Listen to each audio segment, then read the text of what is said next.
नमस्कार साथियों, milestone academy Barmer के YouTube चैनल पर आपका हार्दिक स्वागत अभिनंदन है। आज हम आर्थिक समीक्षा राजस्थान 2022-23 के मामले में अपन ये देखना चाहेंगे कि भाई क्वेश्चंस किस प्रकार के आते हैं, उनके क्वेश्चंस किस प्रकार के बन सकते हैं। अभी आगामी दो विभिन्न परीक्षा हैं, RAS की परीक्षा है, असिस्टेंट प्रोफेसर का एग्जाम है, विभिन्न जितनी भी परीक्षा है उसमें आर्थिक समीक्षा के बारे में अपने को सवाल सामने मिलते हैं, देखते हैं। तो मैं चाहूँगा कि अपन सवालों के हिसाब से अपन आर्थिक समीक्षा का अध्ययन करें। प्रत्येक अध्याय का अलग अलग हिसाब से अपन एक श्रृंखला प्रारंभ कर रहे हैं। प्रत्येक अध्याय के अलग अलग सवाल बनाए गए हैं, उसके हिसाब से श्रृंखला को जारी रखेंगे। आज हम सबसे पहले अध्याय 2 कृषि एवं संबद्ध क्षेत्र के विभिन्न 25 तकरीबन सवालों का अध्ययन करके और आपकी समस्याओं का समाधान करने का मैं प्रयास करूंगा। पहला सवाल है, निम्नलिखित कथनों पर विचार कीजिए एवं सत्य कथन को छांटिए। इस चीज को ढंग से देखना है कि सत्य कथन को, सत्य और असत्य के कथन आपके सामने आते हैं। आप अगर सवाल को ढंग से नहीं पढ़ पाएंगे तो आपके सामने समस्या पैदा हो जाएगी। तो सबसे पहले क्वेश्चन को ध्यान से पढ़ें। निम्नलिखित कथनों पर विचार कीजिए एवं सत्य कथन को छांटिए। पहला कथन है, राजस्थान के सकल राज्य मूल्य वर्धन में प्रचलित मूल्यों पर वर्ष 2022-23 में कृषि क्षेत्र का योगदान 28.95% है। बिल्कुल ठीक है, प्रचलित मूल्यों पर 28.95 है, लेकिन स्थिर मूल्यों पर देखा जाए तो है 28.50। ये दो आपके सामने तथ्य हैं। स्थिर पर 28.50 है, लेकिन प्रचलित पर 28.95 है। ये कथन बिल्कुल ठीक है। राजस्थान के सकल राज्य मूल्य वर्धन में कृषि एवं संबंधित क्षेत्र के उप क्षेत्रों में फसलों का 46% के साथ में सर्वाधिक योगदान है। इस कथन के हिसाब से अपन इस फोटो को देख लेते हैं। ये हमारा 22-23 का योगदान है, उसमें 3.79 लाख करोड़, जिसमें से 46%, 46.41, 7.20 और तो उसमें से आप देख सकते हैं कलर के हिसाब से पशुधन का है 46.41 और फसलों का है 46%। तो अपन देख रहे हैं कि अपन यहाँ क्या लिख रहे हैं, फसलों का 46% का सर्वाधिक योगदान है। फसलें बकायदा 46 है, लेकिन सर्वाधिक प्रतिशत योगदान किसका है? 46.41 के साथ में पशुधन का है, न कि फसलों का है। तो ये इस हिसाब से ये कथन है हमारा गलत हो गया, वो कथन ठीक है। आर्थिक समीक्षा 2022-23 के अनुसार सकल राज्य मूल्य वर्धन में प्रचलित मूल्य पर कृषि क्षेत्र की वार्षिक वृद्धि दर 14.33% रही है। बिल्कुल ठीक है, वार्षिक वृद्धि दर 14.33 है, लेकिन अगर केवल वृद्धि दर की बात करेंगे तो वो है 13.84%। वृद्धि दर पिछले वर्ष की तुलना में आंकी जाती है, लेकिन वार्षिक वृद्धि दर है वो कुछ अवधि के हिसाब से आंकड़ों को निकाल करके तय किया जाता है। तो इस हिसाब से अपना जो उत्तर है वो क्या होगा? पहला कथन अपना ठीक है, दूसरा कथन गलत है, तीसरा कथन ठीक है। तो अपना उत्तर होगा विकल्प 2। 1 व 3 कथन है वो बिल्कुल ठीक है। दूसरा सवाल है, आर्थिक समीक्षा 2022-23 के अनुसार कृषि गणना 2015-16 में भूमि जोत औसत हमारा क्या रहा है? हमारी जो कृषि गणना 2015-16 है उसमें हमारा भूमि जोत का औसत क्या रहा था? तो वो है 2.73 हेक्टेयर। तीसरा सवाल है, निम्नलिखित कथनों पर विचार कीजिए। पहली बात है, इन पर विचार करना है आपको। आर्थिक समीक्षा 2022-23 के अनुसार स्थिर मूल्यों पर सकल राज्य मूल्य वर्धन में कृषि क्षेत्र का योगदान 189 लाख करोड़ है। बिल्कुल आप देख सकते हैं स्थिर मूल्यों पर ये दिया गया, इसमें ये 22-23 है, ये आंकड़ा बिल्कुल ठीक है। कृषि क्षेत्र का सकल राज्य मूल्य वर्धन में स्थिर मूल्यों पर योगदान में वर्ष 22-23 में 5.22% की वृद्धि हुई है। बिल्कुल ठीक बात है, स्थिर मूल्यों पर 5.22% की वृद्धि हुई है। ये वृद्धि दर की बात हम कर रहे हैं, नो की वार्षिक वृद्धि दर। वार्षिक वृद्धि दर और वृद्धि दर में बिल्कुल अंतर है, यहाँ आपको कंफ्यूज होने की आवश्यकता नहीं। हम यहाँ केवल वृद्धि दर की बात कर रहे हैं, इसलिए 5.22% हमारी ठीक है। स्थिर मूल्य पर वार्षिक वृद्धि दर 7.48% है। ये हमारे दोनों कथन ठीक है। इसको करीबन कई बार ऐसा भी लिखा मिल सकता है 2.09 लाख करोड़, तो भी कंफ्यूज होने की आवश्यकता नहीं है। तो हमारे इसमें कथन दोनों सत्य हैं, तीसरा विकल्प है वो ठीक है।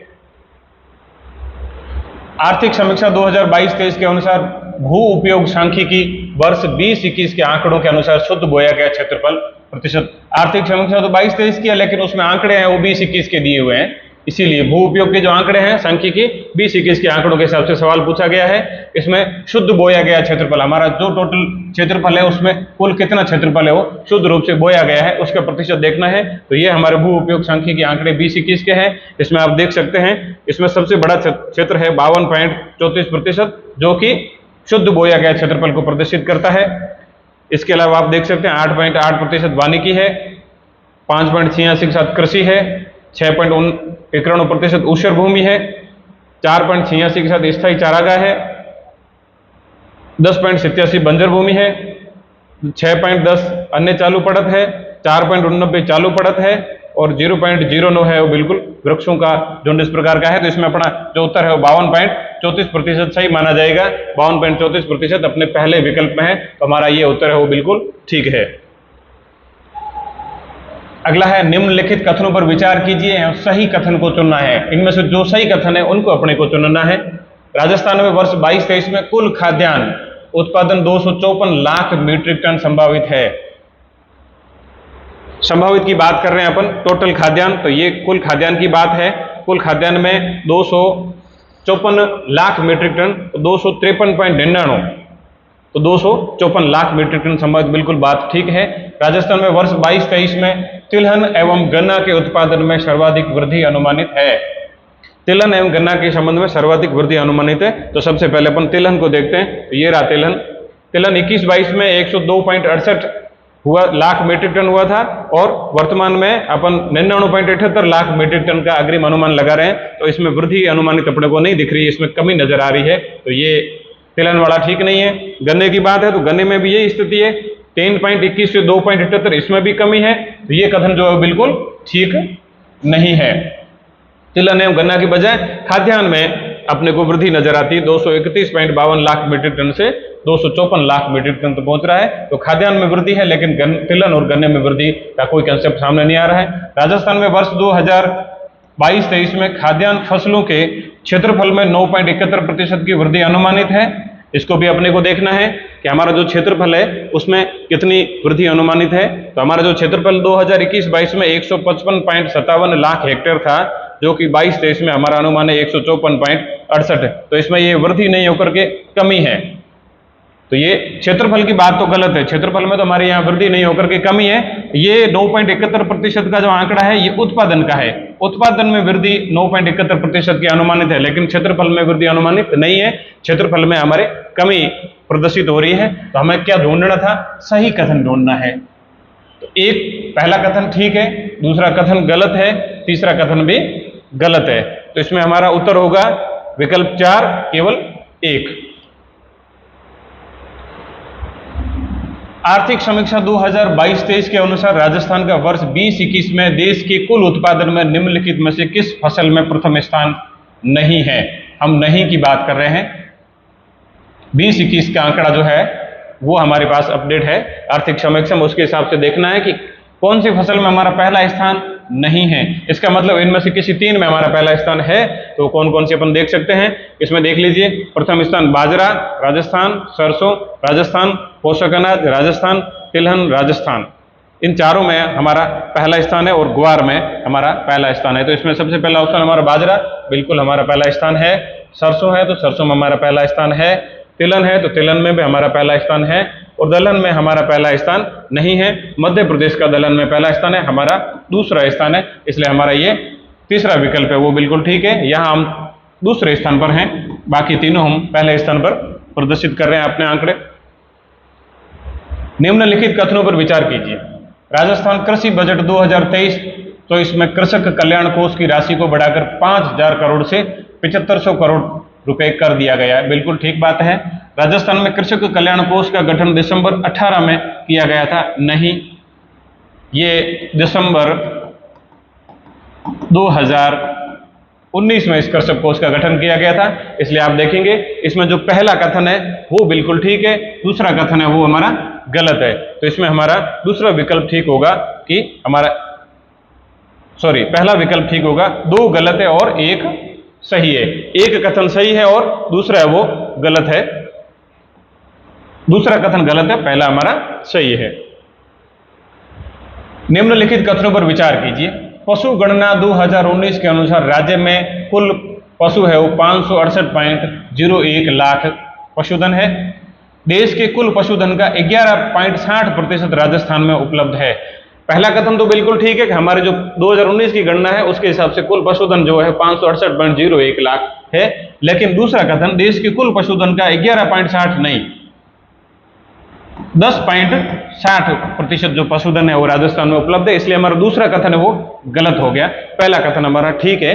अब इस कूट को देखना है कि अपना पहला कथन ठीक है, तो इसमें क्या हो गया कि दूसरा है वो गलत है, बिल्कुल ठीक है, पहला हमारा सही है, तो पहला विकल्प हमारा इसमें आंसर सही हो जाएगा।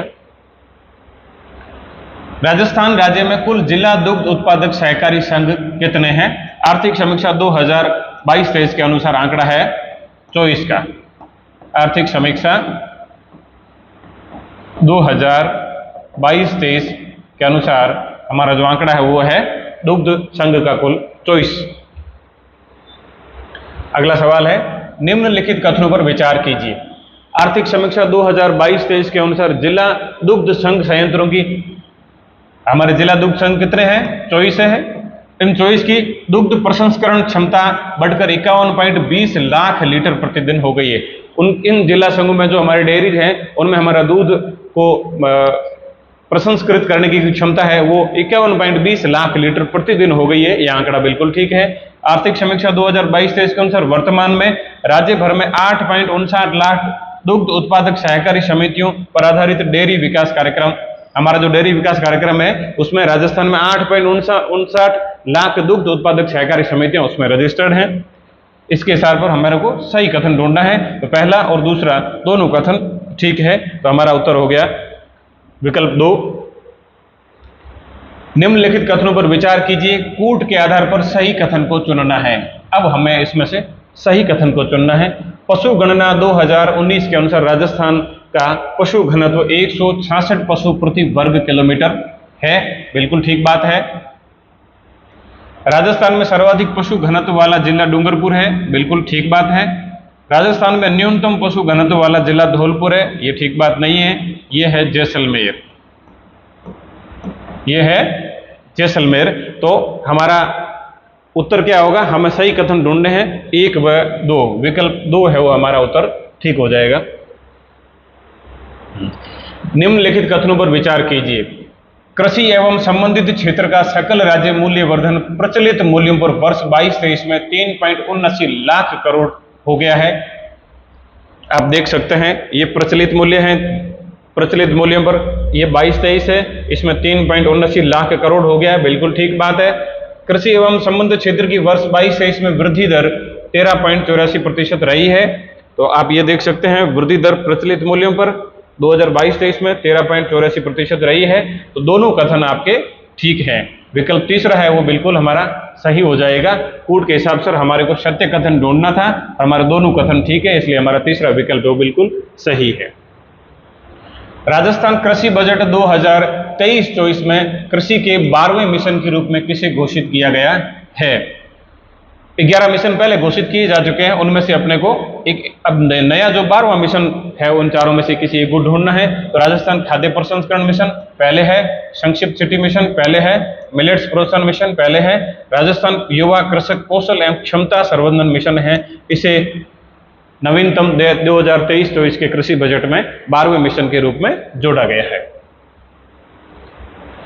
निम्नलिखित में से कौन सा कथन प्रधानमंत्री फसल बीमा योजना के बारे में सही नहीं है? इनमें से कोई एक कथन प्रधानमंत्री फसल बीमा योजना के बारे में ठीक नहीं है, गलत है। कौन सा है वो हमें ढूंढना है। किसान खरीफ की फसलों के लिए बीमा के लिए केवल 2% प्रीमियम देते हैं, बिल्कुल ठीक बात है। अगर हम खरीफ की फसल की बात करते हैं तो किसान के द्वारा 2% प्रीमियम दिया जाता है। किसान रबी की फसलों की बात करें तो बीमा के लिए केवल 1.5% प्रीमियम देते हैं, बिल्कुल ठीक बात है। किसान बागवानी फसलों के लिए बीमा के लिए केवल 5% का प्रीमियम देते हैं, ये बागवानी की बात कर रहे हैं तो बिल्कुल ठीक है। सरकार के द्वारा कोई अनुदान नहीं दिया जाता है। अब इन चारों में से किसी एक को गलत ढूंढना है। तो ये जो योजना है ये 2016 में प्रारंभ की गई थी, तो उसमें खरीफ की फसलों के लिए तो 2% का प्रावधान है, रबी की फसलों के लिए 1.5% का प्रावधान है, बागवानी की फसलों के लिए 5% का प्रावधान है। लेकिन सरकार के द्वारा कोई अनुदान नहीं दिया जाता, ऐसी कोई बात नहीं है। सरकार के द्वारा असिंचित क्षेत्र के लिए 30% अनुदान दिया जाता है एवं सिंचित के लिए 25% अनुदान प्रदान किया जाता है। तो हमारा जो चौथा विकल्प है ये इस योजना के संदर्भ में बिल्कुल ठीक नहीं माना जाएगा। राजस्थान सरकार की ब्याज मुक्त फसली ऋण योजना के अंतर्गत वर्ष 22-23 में कुल कितना अल्पकालीन ऋण वितरित किया गया है? तो अल्पकालीन ऋण की बात कर रहे हैं। ऋण दो प्रकार के होते हैं, एक अल्पकालीन, एक दीर्घकालीन। तो हम अल्पकालीन ऋण की बात करेंगे। अल्पकालीन ऋण है वो तकरीबन 20,000 करोड़ के आसपास है, वो राजस्थान सरकार द्वारा वितरित किया गया है। कृषि बजट 2023-24 के अंतर्गत राजस्थान में किस जगह ऑर्गेनिक प्रोडक्ट मार्ट स्थापित करने की घोषणा की गई है? ऑर्गेनिक की बात कर रहे हैं। ऑर्गेनिक का हिंदी मतलब होता है जैविक। जैविक का मतलब है जिसमें हम रासायनिक खाद का प्रयोग नहीं करके खेती किया करते हैं, वो उस खेती को जैविक खेती कहते हैं। तो जैविक खेती के प्रोडक्ट मार्ट स्थापित करने की बात कर रहे हैं। तो वो राजस्थान में किस जगह इस बजट में बात है? तो जयपुर एवं जोधपुर। जयपुर एवं जोधपुर में इस प्रकार के ऑर्गेनिक प्रोडक्ट मार्ट स्थापित करने का बजट में प्रावधान किया गया है। कृषि एवं संबंधित क्षेत्र की स्थिर मूल्यों पर वर्ष 18-19 की तुलना में वर्ष 22-23 में वार्षिक वृद्धि दर CAGR कितनी है? अपन पहले देख रहे थे तो उसमें आंकड़े हमारे सामने आए थे कि कृषि एवं संबंधित क्षेत्र की स्थिर मूल्यों पर अपन बात कर रहे हैं। और स्थिर मूल्यों पर हम किसकी बात कर रहे हैं? CAGR, वार्षिक compound annual growth rate. Compound annual growth rate तो हम 2018-19 से लेकर के 22-23 की बीच की अवधि है, इनमें प्रति वर्ष के हिसाब से इसका औसत निकाल करके हमने तय किया है कि स्थिर मूल्यों पर हमारा CAGR कितना है। तो स्थिर मूल्यों पर CAGR हमारा 7.48% है। स्थिर मूल्यों पर हमारी वृद्धि दर है वो तो है 5.22, लेकिन ये हमारी वार्षिक वृद्धि दर है जिसको हम CAGR भी कहते हैं। तो ये है दोनों स्थिर मूल्यों पर और ये है आपका प्रचलित मूल्यों पर। प्रचलित पर ये तो आपकी हो गई वृद्धि दर पिछले वर्ष की तुलना में, ये आपका हो गया CAGR। तो ये चार आंकड़े आपको अच्छे से याद रखने हैं। स्थिर मूल्यों पर आपको वार्षिक वृद्धि दर पूछे तो 7.48% होगा। अगर केवल पिछले वर्ष की तुलना में वृद्धि दर पूछते हैं तो आपके 5.22% होगा। अगर प्रचलित मूल्यों पर आपके CAGR पूछते हैं तो 14.33% होगा। अगर आपको केवल पिछले वर्ष की तुलना में वृद्धि दर पूछ रहे हैं तो 13.24% होगा। तो इस सवाल के हिसाब से हमारा उत्तर जो है वो विकल्प 1 होगा। 7.48% जो है वो आपके स्थिर मूल्यों पर CAGR है। निम्नलिखित कथन पर विचार कीजिए एवं असत्य गलत कथन को हमारे को ढूंढना है। राज्य में कृषि गणना 2015-16 में हुई थी, उसके अनुसार कुल प्रचलित भूमि जोतों की संख्या 76.55 लाख है। तो हम इसमें देख लेते हैं, ये कुल का आंकड़ा है, इसमें से ये रहा 76.55।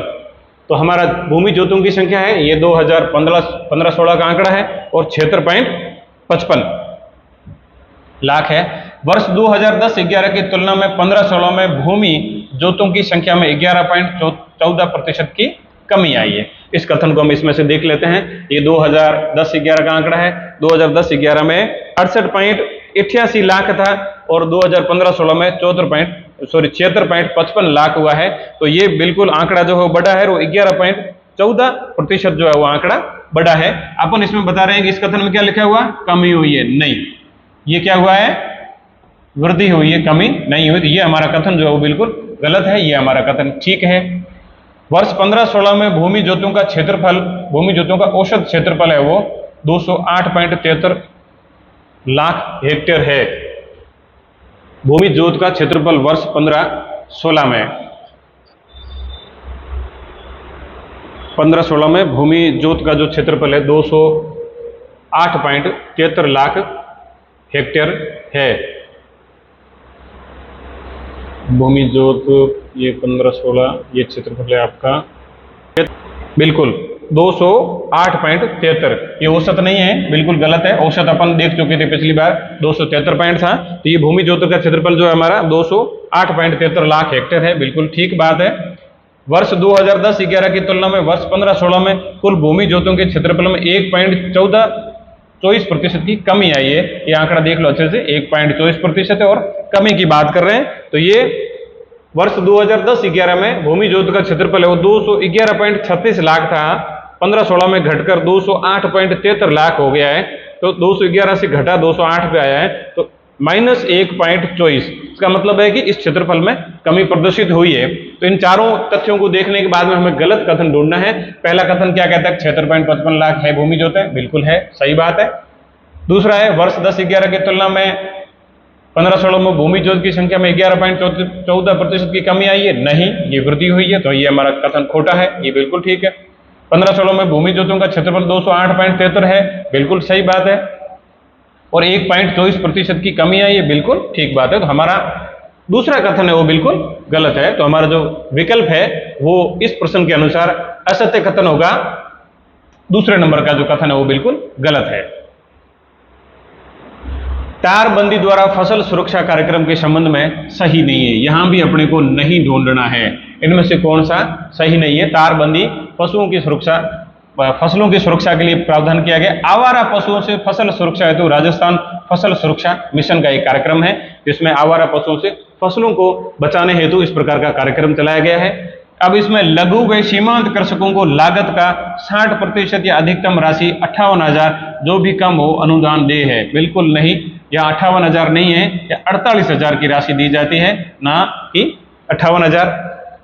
ये हमारा कथन ठीक है, ये बिल्कुल ठीक नहीं है। लघु व सीमांत के अतिरिक्त सामान्य किसानों को लागत का 50% सही है, या अधिकतम 40,000 रुपए जो भी कम हो अनुदान दिया जाएगा, ये कथन भी ठीक है।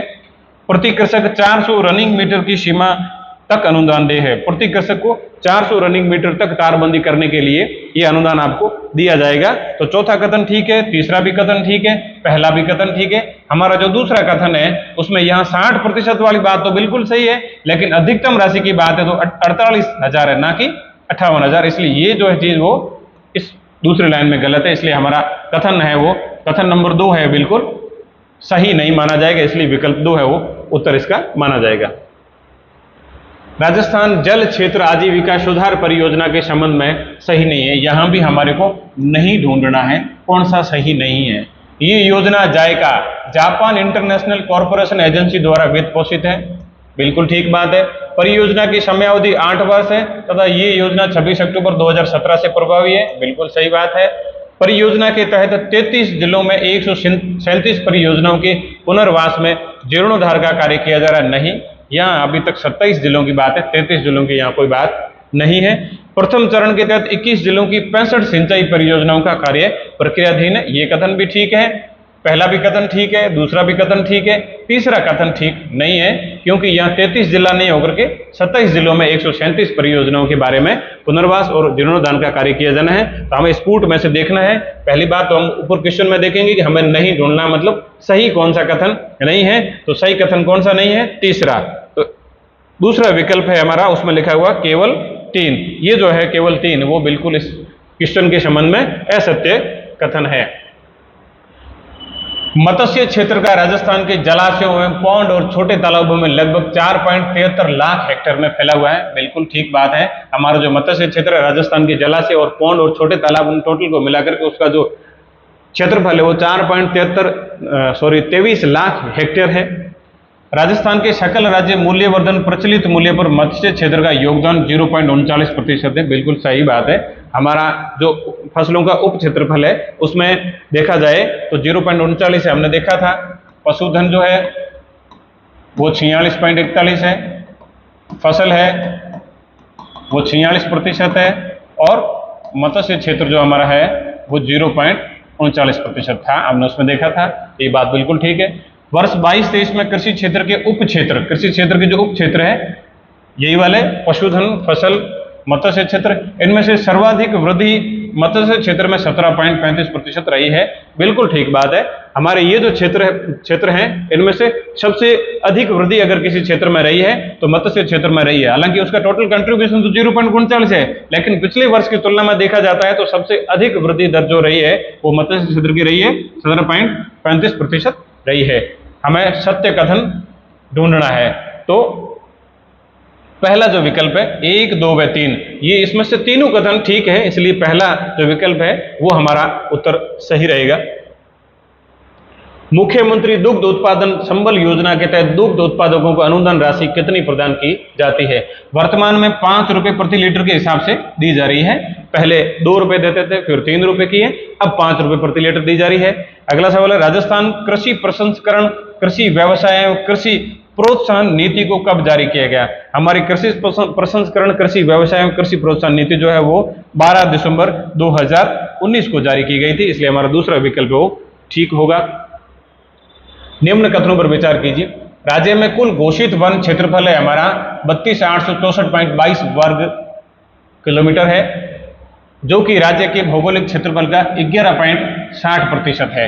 नहीं, वो 11.60% नहीं होकर के 9.60% है, इसलिए ये जो तथ्य ये बिल्कुल गलत है। राज्य में वन आच्छादित क्षेत्र 4.87% है, बिल्कुल ठीक बात है। भारतीय वन सर्वेक्षण की रिपोर्ट के अनुसार वर्ष 2019-21 में राज्य के वन आच्छादित क्षेत्रफल में 25.45 वर्ग किलोमीटर की वृद्धि दर्ज की गई है। हमारा जो द्विवार्षिक आंकड़ा है 19 से 21 में भारतीय वन सर्वेक्षण का, वो ऐसा कहता है कि राज्य के जो वन आच्छादित क्षेत्रफल जो पहले 4.87% है हमारा, उसमें 25.45 वर्ग किलोमीटर की इस द्विवार्षिक में वृद्धि हुई है, बिल्कुल ठीक बात है। हमें इस कूट के हिसाब से असत्य कथन को ढूंढना है कि इसमें से कौन सा कथन है वो बिल्कुल गलत है। तो पहला कथन जो है हमारा वो गलत हो जाता है, क्योंकि हमारा वर्ग किलोमीटर का आंकड़ा है वो तो बिल्कुल ठीक है, लेकिन राज्य के भौगोलिक क्षेत्र का 11.7% है, ये बात ठीक नहीं, ये हमारा 9.60 है, इसलिए हमारा पहला कथन जो बिल्कुल गलत हो गया। दूसरा कथन हमारा ठीक है, तीसरा कथन हमारा ठीक है, इसलिए हमें क्या ढूंढना है कि केवल एक, विकल्प 4 में ऐसा लिखा हुआ है कि केवल एक जो कथन है वो बिल्कुल गलत है। मत्स्य विभाग द्वारा आदिवासी मछुआरों के उत्थान हेतु महत्वाकांक्षी योजना आजीविका मॉडल, जो शून्य मॉडल है, निम्नलिखित में से कौन सा जलाशय इसमें शामिल नहीं है? इसमें 3 जलाशयों को शामिल किया गया, इसमें से एक उसमें शामिल नहीं है। जयसमंद इसमें शामिल है, बजाज सागर शामिल है, कडाना वाटर बैंक शामिल है, राजसमंद झील है वो इसमें शामिल नहीं है। तो साथियों, ये आपके सामने 25 सवालों का आर्थिक समीक्षा का जो एक MCQ श्रृंखला आपके सामने पेश की गई है। इसी प्रकार अन्य अध्यायों की भी श्रृंखला निरंतर रूप से पेश करने का प्रयास करेंगे। धन्यवाद।